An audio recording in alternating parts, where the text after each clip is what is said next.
ಸ್ನೇಹಿತರೆ, ಕಳೆದ 24 ಗಂಟೆಗಳ ಒಳಗೆ ಭಾರತದ DRDO ಕಡೆಯಿಂದ 2 ದೊಡ್ಡ ಪರೀಕ್ಷೆಗಳನ್ನು ನಡೆಸಲಾಗಿದ್ದು, ಇದು ಇಡೀ ಜಗತ್ತನ್ನೇ ಆಶ್ಚರ್ಯಚಕಿತಗೊಳಿಸಿದೆ.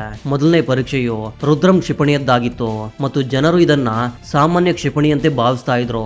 ಆದ್ರೆ ರುದ್ರಂ ಕ್ಷಿಪಣಿಯ ಆ ವಿಶೇಷತೆಗಳ ಬಗ್ಗೆ ನಾವು ಈ ವಿಡಿಯೋದಲ್ಲಿ ಮಾತನಾಡಲಿದ್ದೀವಿ. ಅದು ನಿಮ್ಮನ್ನ ಬೆರಗುಗೊಳಿಸಲಿದೆ. ಇದಲ್ಲದೆ ಎರಡನೇ ಪರೀಕ್ಷೆಯನ್ನ ಒಂದು ರಹಸ್ಯ ಬಾಂಬ್ನೊಂದಿಗೆ ನಡೆಸಲಾಯಿತು. ಇದ್ರ ಬಗ್ಗೆ ಹೆಚ್ಚಿನ ವಿವರಗಳನ್ನ DRDO ಕಡೆಯಿಂದ ಹಂಚಿಕೊಳ್ಳಲಾಗಿಲ್ಲ. ಈ ಎರಡು ಪರೀಕ್ಷೆಗಳ ಬಗ್ಗೆ ಈ ವಿಡಿಯೋದಲ್ಲಿ ವಿವರವಾಗಿ ತಿಳಿಯೋಣ. ಜೊತೆಗೆ ನಿಮಗೆ ಡಿಫೆನ್ಸ್ಗೆ ಸಂಬಂಧಿಸಿದ ಇಂತಹ ವಿಡಿಯೋಗಳನ್ನ ನೋಡುವುದು ಇಷ್ಟವಾಗಿದ್ರೆ, ಇಂತಹ ವಿಡಿಯೋಗಳು ನಿಮಗೆ ರೆಗ್ಯುಲರ್ ಆಗಿ ತಲುಪಬೇಕಂದ್ರೆ ಕೆಳಗಡೆ ನೀಡಿರುವ ಸಬ್ಸ್ಕ್ರೈಬ್ ಬಟನ್ ಅನ್ನು ಒತ್ತಿ ಬೆಲ್ ಐಕಾನ್ ಅನ್ನ ಖಂಡಿತವಾಗಿಯೂ ಕ್ಲಿಕ್ ಮಾಡಿ. ಹಾಗಾದ್ರೆ ಬನ್ನಿ ಈ ವಿಡಿಯೋವನ್ನ ಶುರು ಮಾಡೋಣ. ಯುದ್ಧದ ಸಮಯದಲ್ಲಿ ಶತ್ರುವಿನ ರಾಡಾರ್ ಮತ್ತು ಏರ್ ಡಿಫೆನ್ಸ್ ವ್ಯವಸ್ಥೆಯನ್ನ ಕೆಲವೇ ನಿಮಿಷಗಳಲ್ಲಿ ಕುರುಡಾಗಿಸಲು ಸಾಧ್ಯವೇ?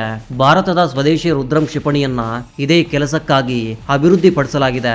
ಇದೇ ಕಾರಣಕ್ಕೆ ಈ ಕ್ಷಿಪಣಿಯನ್ನ ಭಾರತೀಯ ವಾಯುಸೇನೆಯ ಅತ್ಯಂತ ಪ್ರಮುಖ ಸಾಮರ್ಥ್ಯಗಳಲ್ಲಿ ಒಂದೆಂದು ಪರಿಗಣಿಸಲಾಗಿದೆ.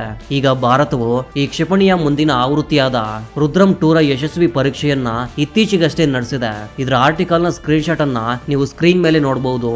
ಈಗ ಪ್ರಶ್ನೆ ಏನಂದ್ರೆ, ಆಂಟಿ ರೇಡಿಯೇಷನ್ ಕ್ಷಿಪಣಿ ಅಂದ್ರೆ ನಿಜಕ್ಕೂ ಏನು?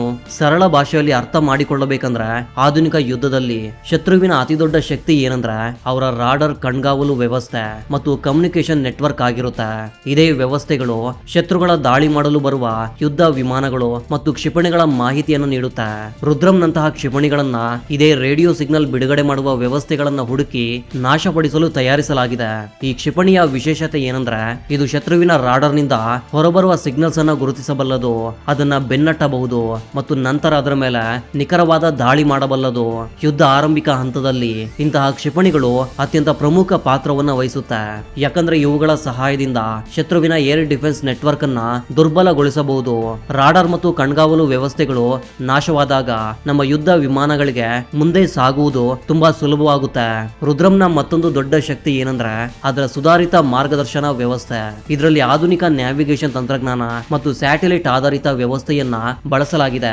ಇದೇ ಕಾರಣಕ್ಕೆ ಈ ಕ್ಷಿಪಣಿಯು ತನ್ನ ಗುರಿಯನ್ನ ಸತತವಾಗಿ ಟ್ರ್ಯಾಕ್ ಮಾಡ್ತಲೇ ಇರುತ್ತೆ. ವಿಶೇಷತೆ ಏನಂದ್ರೆ, ಶತ್ರುಗಳು ತಮ್ಮ ರಾಡರ್ ಅನ್ನ ಆಫ್ ಮಾಡಿದ್ರೂ ಸಹ ಈ ಕ್ಷಿಪಣಿಯು ಗುರಿಯನ್ನ ತಲುಪುವ ಸಾಮರ್ಥ್ಯವನ್ನ ಹೊಂದಿದೆ. ಅಂದ್ರೆ ಕೇವಲ ರಾಡರ್ ಅನ್ನ ಆಫ್ ಮಾಡೋದ್ರಿಂದ ಇದರಿಂದ ತಪ್ಪಿಸಿಕೊಳ್ಳಲು ಸಾಧ್ಯವಿಲ್ಲ. ಈ ಕ್ಷಿಪಣಿಯ ದಾಳಿಯ ಸಾಮರ್ಥ್ಯ 100 ಕಿಲೋಮೀಟರ್ ಗಿಂತಲೂ ಹೆಚ್ಚು ಎಂದು ಹೇಳಲಾಗಿದೆ.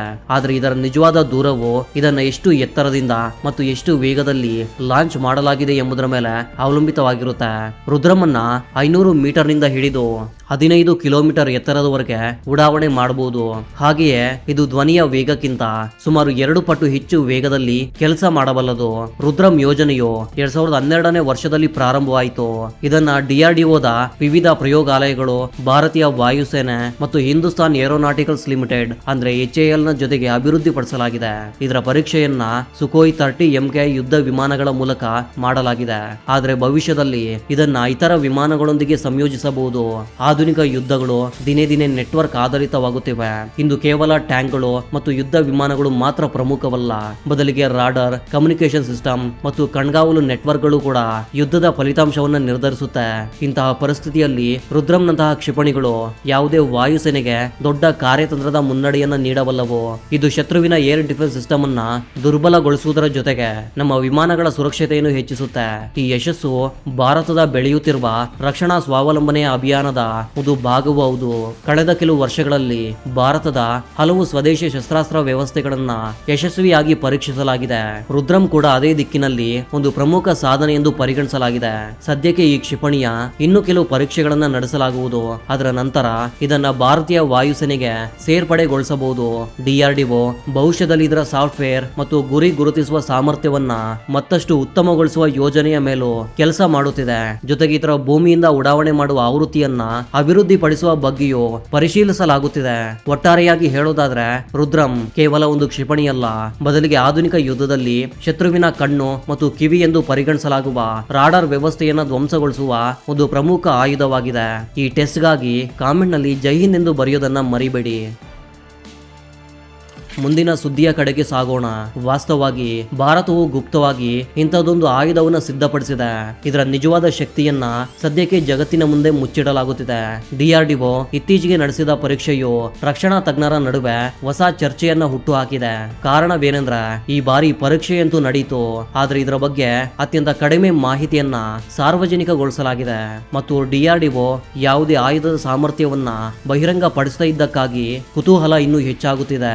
ವಾಸ್ತವವಾಗಿ ಮೇ 31, 2026ರಂದು DRDO ಹರಿಯಾಣದ ಪಂಚಕುಲದಲ್ಲಿರುವ ತನ್ನ ಟೆಸ್ಟ್ ರೇಂಜ್ ನಿಂದ ಹೈ ಕ್ಯಾಲಿಬರ್ ಬಾಂಬ್ ಒಂದರ ಯಶಸ್ವಿ ಪರೀಕ್ಷೆಯನ್ನ ನಡೆಸಿತು. ಸಾಮಾನ್ಯವಾಗಿ ಯಾವುದೇ ಕ್ಷಿಪಣಿ ಅಥವಾ ಬಾಂಬ್ ಪರೀಕ್ಷೆಯ ನಂತರ ಅದರ ರೇಂಜ್, ತೂಕ, ದಾಳಿ ಸಾಮರ್ಥ್ಯ ಮತ್ತು ತಾಂತ್ರಿಕ ಗುಣಲಕ್ಷಣಗಳನ್ನ ತಿಳಿಸಲಾಗುತ್ತದೆ. ಆದರೆ ಈ ಬಾರಿ DRDO ಕೇವಲ ಒಂದು ಹೈ ಕ್ಯಾಲಿಬರ್ ಬಾಂಬ್ ನ ಯಶಸ್ವಿ ಪರೀಕ್ಷೆ ನಡೆಸಲಾಗಿದೆ ಎಂದು ಮಾತ್ರ ಹೇಳಿದೆ. ಇದನ್ನ ಹೊರತುಪಡಿಸಿ ಯಾವುದೇ ದೊಡ್ಡ ತಾಂತ್ರಿಕ ಮಾಹಿತಿಯನ್ನ ಹಂಚಿಕೊಂಡಿಲ್ಲ. ಅತ್ಯಂತ ಆಸಕ್ತಿದಾಯಕ ವಿಷಯವೇನೆಂದ್ರೆ ಈ ಪರೀಕ್ಷೆಯ ಸಮಯದಲ್ಲಿ ಭಾರತೀಯ ವಾಯುಸೇನೆಯ ಹಿರಿಯ ಅಧಿಕಾರಿಗಳು ಉಪಸ್ಥಿತರಿದ್ದರು. ರಕ್ಷಣಾ ವಿಷಯಗಳ ತಜ್ಞರ ಪ್ರಕಾರ ವಾಯುಸೇನೆಯು ಯಾವುದೇ ಪರೀಕ್ಷೆಯಲ್ಲಿ ಇಷ್ಟು ಹತ್ತಿರದಿಂದ ಭಾಗಿಯಾದಾಗ ಭವಿಷ್ಯದಲ್ಲಿ ಆ ಆಯುಧವನ್ನ ಯುದ್ಧ ವಿಮಾನಗಳೊಂದಿಗೆ ಬಳಸಲಾಗುವುದು ಎಂದರ್ಥ. ಇದೇ ಕಾರಣಕ್ಕೆ ಈ ಪರೀಕ್ಷೆಯನ್ನ ಸಾಕಷ್ಟು ಪ್ರಮುಖವೆಂದು ಪರಿಗಣಿಸಲಾಗಿದೆ. ಈ ಪರೀಕ್ಷೆಯನ್ನ ಪಂಚಕುಲದ ಟರ್ಮಿನಲ್ ಬ್ಯಾಲಿಸ್ಟಿಕ್ ರಿಸರ್ಚ್ ಲ್ಯಾಬೊರೇಟರಿ ಅಂದ್ರೆ TBRL ಅಲ್ಲಿ ನಡೆಸಲಾಯಿತು. ಇದು DRDOದ ಒಂದು ವಿಶೇಷ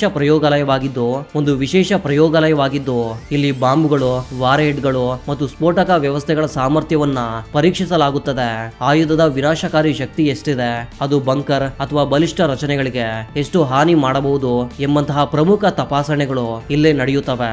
ಈಗ ಪ್ರಶ್ನೆ ಏನಂದ್ರೆ ಈ ಬಾಂಬ್ ನಿಜಕ್ಕೂ ಎಷ್ಟು ಶಕ್ತಿಶಾಲಿ ಆಗಿರಬಹುದು? ಅಧಿಕೃತವಾಗಿ ಯಾವುದೇ ಮಾಹಿತಿ ನೀಡಿಲ್ಲ, ಆದ್ರೆ ಪರೀಕ್ಷೆಗೆ ಮುನ್ನ ಕೈಗೊಳ್ಳಲಾಗಿದ್ದ ಭದ್ರತಾ ವ್ಯವಸ್ಥೆಗಳು ಹಲವು ಸುಳಿವುಗಳನ್ನ ಖಂಡಿತ ನೀಡಿವೆ. ಸ್ಥಳೀಯ ಆಡಳಿತವು 2 ಕಿಲೋಮೀಟರ್ ವರೆಗೆ ಭದ್ರತಾ ವಲಯವನ್ನ ನಿರ್ಮಿಸಿತ್ತು.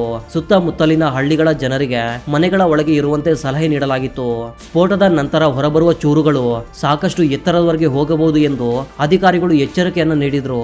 ಇದೇ ಭದ್ರತಾ ವ್ಯವಸ್ಥೆಗಳ ಆಧಾರದ ಮೇಲೆ ಕೆಲವು ರಕ್ಷಣಾ ತಜ್ಞರು ಇದು ಯಾವುದೇ ಸಾಮಾನ್ಯ ಬಾಂಬ್ ಆಗಿರಲಿಲ್ಲ ಎಂದು ಅಂದಾಜಿಸ್ತಾ ಇದ್ದಾರೆ. ಇದರ ತೂಕ 500ರಿಂದ 1000 ಕಿಲೋಗ್ರಾಂ ಅಥವಾ ಅದಕ್ಕಿಂತಲೂ ಹೆಚ್ಚು ಇರಬಹುದು ಎಂದು ನಂಬಲಾಗಿದೆ. ಆದಾಗ್ಯೂ DRDO ಈ ಪ್ರತಿಪಾದನೆಗಳನ್ನ ಖಚಿತಪಡಿಸಿಲ್ಲ. ಈಗ ಇದು ಭಾರತದ ಹೊಸ ಸ್ವದೇಶಿ ಬಂಕರ್ ಬಸ್ಟರ್ ಬಾಂಬ್ ಆಗಿರಬಹುದೇ ಎಂಬ ಚರ್ಚೆಯೂ ನಡೆಯುತ್ತಿದೆ. ಬಂಕರ್ ಬಸ್ಟರ್ಗಳು ಅಂತಹ ವಿಶೇಷ ಆಯುಧಗಳಾಗಿದ್ದು ಇವುಗಳನ್ನ ಭೂಮಿ ಅಡಿಯಲ್ಲಿರುವ ಬಲಿಷ್ಠ ಸೈನಿಕ ನೆಲೆಗಳು, ಕಮಾಂಡ್ ಸೆಂಟರ್ಗಳು ಮತ್ತು ಸುರಂಗಗಳನ್ನು ನಾಶಪಡಿಸಲು ತಯಾರಿಸಲಾಗುತ್ತದೆ. ಇಂದಿನ ದಿನಗಳಲ್ಲಿ ಜಗತ್ತಿನ ಹಲವು ದೊಡ್ಡ ಸೈನ್ಯಗಳು ಇಂತಹ ಆಯುಧಗಳನ್ನ ತಮ್ಮ ಆದ್ಯತೆಯನ್ನಾಗಿ ಮಾಡಿಕೊಳ್ತಿವೆ. ಹಲವು ತಜ್ಞರ ಪ್ರಕಾರ ಭಾರತವು ಈಗ ಇದೇ ದಿಕ್ಕಿನಲ್ಲಿ ವೇಗವಾಗಿ ಮುನ್ನಡೆಯುತ್ತಿದೆ. ಒಂದು ವೇಳೆ ಈ ಬಾಂಬ್ ನಲ್ಲಿ ಡೀಪ್ ಪೆನಿಟ್ರೇಷನ್ ಟೆಕ್ನಾಲಜಿ ಸೇರಿಸಲಾಗಿದ್ದರೆ ಇದು ಭವಿಷ್ಯದಲ್ಲಿ ಭಾರತೀಯ ಸೇನೆಗೆ ಅತ್ಯಂತ ಪ್ರಮುಖವಾಗಿ ಪರಿಣಮಿಸಬಹುದು. ವಿಶೇಷವಾಗಿ ಶತ್ರುಗಳ ನೆಲೆಗಳು, ಭೂಮಿಯ ಅಡಿಯಲ್ಲಿ ಅಥವಾ ಬಲಿಷ್ಠ ರಚನೆಗಳ ಒಳಗೆ ಇರುವಂತಹ ಪರಿಸ್ಥಿತಿಗಳಲ್ಲಿ ಇದು ಸಹಕಾರಿಯಾಗಲಿದೆ. ಈ ಪರೀಕ್ಷೆಯು ಭಾರತವು ಸತತವಾಗಿ ತನ್ನ ವಾಯು ಶಕ್ತಿಯನ್ನ ಆಧುನಿಕಗೊಳಿಸ್ತಾ ಇರುವ ಸಮಯದಲ್ಲಿ ನಡೆದಿದೆ. ಅಸ್ತ್ರ ಕ್ಷಿಪಣಿ, long range glide bomb, air launched cruise ಕ್ಷಿಪಣಿ ಮತ್ತು ಹೈಪರ್ಸಾನಿಕ್ ತಂತ್ರಜ್ಞಾನಗಳ ಮೇಲೆ ಇಂದು ವೇಗವಾಗಿ ಕೆಲಸ ನಡೆಯುತ್ತಿದೆ. ಇಂತಹ ಪರಿಸ್ಥಿತಿಯಲ್ಲಿ ಹೈ ಕ್ಯಾಲಿಬರ್ ಬಾಂಬ್ ನ ಈ ಪರೀಕ್ಷೆಯು ಭಾರತದ ಅದೇ ದೊಡ್ಡ ಕಾರ್ಯತಂತ್ರದ ಭಾಗವೆಂದು ಪರಿಗಣಿಸಲಾಗಿದೆ. ಅತ್ಯಂತ ರೋಚಕ ವಿಷಯವೇನೆಂದ್ರೆ DRDO ಈ ಬಾರಿ ತನ್ನ ಹಳೆಯ ಶೈಲಿಗಿಂತ ಭಿನ್ನವಾದ ಹಾದಿಯನ್ನು ಆಯ್ದುಕೊಂಡಿದೆ. ಕಡಿಮೆ ಮಾಹಿತಿಯನ್ನ ನೀಡುವ ಮೂಲಕ ಅದು ಜಗತ್ತನ್ನ ಅಂದಾಜು ಮಾಡಲು ಪ್ರೇರೇಪಿಸಿದೆ. ಭಾರತವು ಅಂತಿಮವಾಗಿ ಏನನ್ನ ಅಭಿವೃದ್ಧಿಪಡಿಸುತ್ತಿದೆ? ಹಲವು ರಕ್ಷಣಾ ತಜ್ಞರ ಪ್ರಕಾರ ಕೆಲವೊಮ್ಮೆ ಆಯುಧದ ರಹಸ್ಯವು ಅದರ ಶಕ್ತಿಯ ಭಾಗವಾಗಿರುತ್ತೆ. ಸದ್ಯಕ್ಕೆ ಭಾರತವು ತನ್ನ ರಕ್ಷಣಾ ಸಾಮರ್ಥ್ಯವನ್ನ ಸತತವಾಗಿ ಬಲಪಡಿಸ್ತಾ ಇದೆ ಮತ್ತು ಈ ಪರೀಕ್ಷೆಯು ಅದೇ ದಿಕ್ಕಿನಲ್ಲಿ ಒಂದು ಪ್ರಮುಖ ಹೆಜ್ಜೆಯಾಗಿದೆ ಎಂಬುದನ್ನ ಖಚಿತವಾಗಿದೆ. ಮುಂಬರುವ ದಿನಗಳಲ್ಲಿ ಈ ಯೋಜನೆಗೆ ಸಂಬಂಧಿಸಿದ ಹೆಚ್ಚಿನ ಮಾಹಿತಿ ಹೊರಬಂದಾಗ ಇದರ ನಿಜವಾದ ಸಾಮರ್ಥ್ಯ ತಿಳಿಯಲಿದೆ. ಸದ್ಯಕ್ಕೆ ಸ್ನೇಹಿತರೆ, ಈ ವಿಡಿಯೋದಲ್ಲಿ ಇಷ್ಟೇ. ಡಿಫೆನ್ಸ್ಗೆ ಸಂಬಂಧಿಸಿದ ಪ್ರತಿದಿನ ಇಂತಹ ವಿಡಿಯೋಗಳಿಗಾಗಿ ಕೆಳಗಡೆ ನೀಡಿರುವ ಸಬ್ಸ್ಕ್ರೈಬ್ ಬಟನ್ ಅನ್ನು ಒತ್ತಿ ಬೆಲ್ ಐಕಾನ್ ಅನ್ನು ಕ್ಲಿಕ್ ಮಾಡಿ. ಮತ್ತೊಮ್ಮೆ ಇಂತಹದೇ ಹೊಸ ವಿಡಿಯೋದೊಂದಿಗೆ ಭೇಟಿಯಾಗೋಣ. ಅಲ್ಲಿವರೆಗೂ ಜೈ ಹಿಂದ್, ಜೈ ಕರ್ನಾಟಕ.